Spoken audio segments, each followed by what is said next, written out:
In this video, we're going to discuss the fundamental theorem of calculus, which is how we actually calculate a definite integral, which essentially finds the area under a curve from point A to point B. So again, the two major branches of calculus, two guys both discovered this separately and realized there's a connection between differentiation and integration. Differentiation involves finding the slope, which is the quotient, and integration involves finding area, which is product. So they realize these are inverse functions. So the fundamental theorem of calculus says what we can do when we're evaluating this integral is we can first integrate it, and then we can plug in the upper limit, plug in the lower limit, and subtract, and that will give us the area between the two values. So a couple important things. When you're applying it, notation is important. We kind of just use this notation. We integrate first, and we just say, I'm going to evaluate from A to B, and then we plug them in. That's us showing our work. Okay? It's not necessary anymore to include a plus C when we have bounds, because when we integrate, we'll end up with this plus C. But when we plug B in, C still stays C, and we're subtracting. When we plug A in, C is still C. So we end up taking C minus C, which will always cancel. And this should be an A here, that's a typo. So we really don't need that plus C anymore. One thing that you're going to see on the AP test is how we calculate total distance traveled. Remember, velocity tells me both speed plus direction, and an integral is going to add those up together. So what this is really giving us is going to be displacement.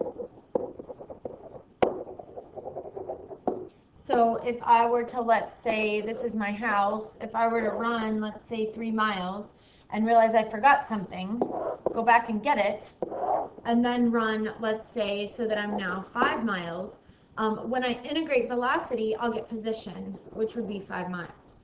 And that's saying I only ran 5 miles. When in fact, I actually ran 3 miles here, I ran another 3 here, and then I ran 5 more miles. So I really ran 11.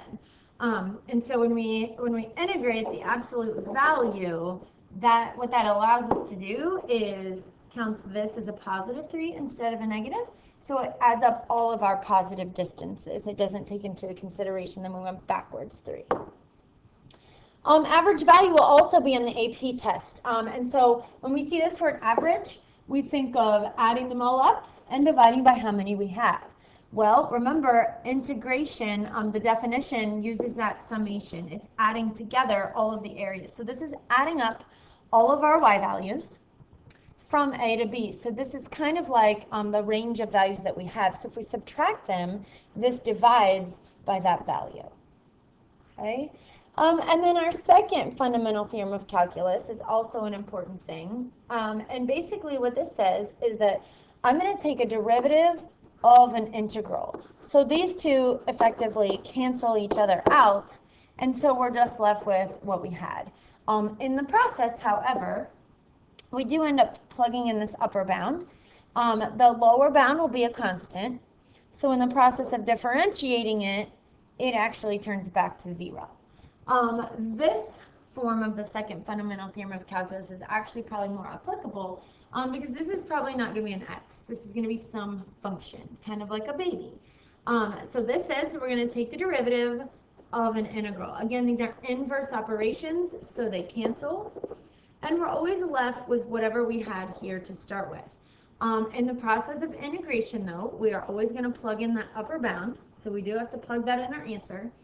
And then because this is not just going to be an x, it's going to be a function, we also need to multiply by its derivative, kind of like a baby. So it's kind of like we plug the baby in, and then we multiply by its derivative. So some examples here. Fundamental theorem of calculus. We're going to go ahead and integrate. So I'm going to add 1 to my exponent, and then I'm going to divide. So my new coefficient's 1/3 minus 3x. Remember, we don't need the plus c because it's going to cancel anyway. But I'm going to evaluate this now from 1 to 2, and that's me showing my work. If you don't want to do that, then you're going to have to write out your whole entire problem. So this is the shorthand way to write this. So we're going to plug in 2. So 1/3 times 2 cubed minus 3 times 2. And now we're going to subtract, and now we're going to plug in our lower bound. So we're going to have a 1/3 times 1 cubed minus 3 times 1. And then we are going to evaluate this to get our final answer. Okay? Another example is going to be this guy over here. Remember, we want to write this as a power. So I'm really going to integrate 3 times x to the 1/2 with respect to x. So we're going to add 1 to that exponent. And then we're going to divide. Remember, when we divide by a fraction, we really flip and multiply. So those 3's end up canceling, and my new coefficient is 2. And I'm going to evaluate that from 1 to 4. You may want to rewrite this. Remember that when we're dividing a power, that's really a root. So this is really a square root of x to the 3rd power. So now I'm just going to plug this stuff in. And because there's no addition or subtraction here, 2 is a coefficient, so 2 can stay a coefficient. And I'm really going to take the square root of 4 cubed minus the square root of 1 cubed. And this one's pretty quick to evaluate. So the square root of 4 is 2, cubed is 8, minus 1. And here we get 2 times 7, or 14. So that's the area under this curve from 1 to 4. So here now we see that we have an example written in word form. All we're going to do is set this one up, and then you would evaluate it the same way we evaluated example 1. But when we find the area under a curve, we integrate. So we need to integrate this function. X is the variable we're integrating, and we're integrating from 1 to 4. And that's how we would set this up. And then we would integrate and apply the fundamental theorem of calculus. Okay? Finally, we're now going to look at an application of the second fundamental theorem of calculus.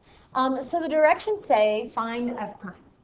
And f is an integral, so it's asking us to find the derivative of this function.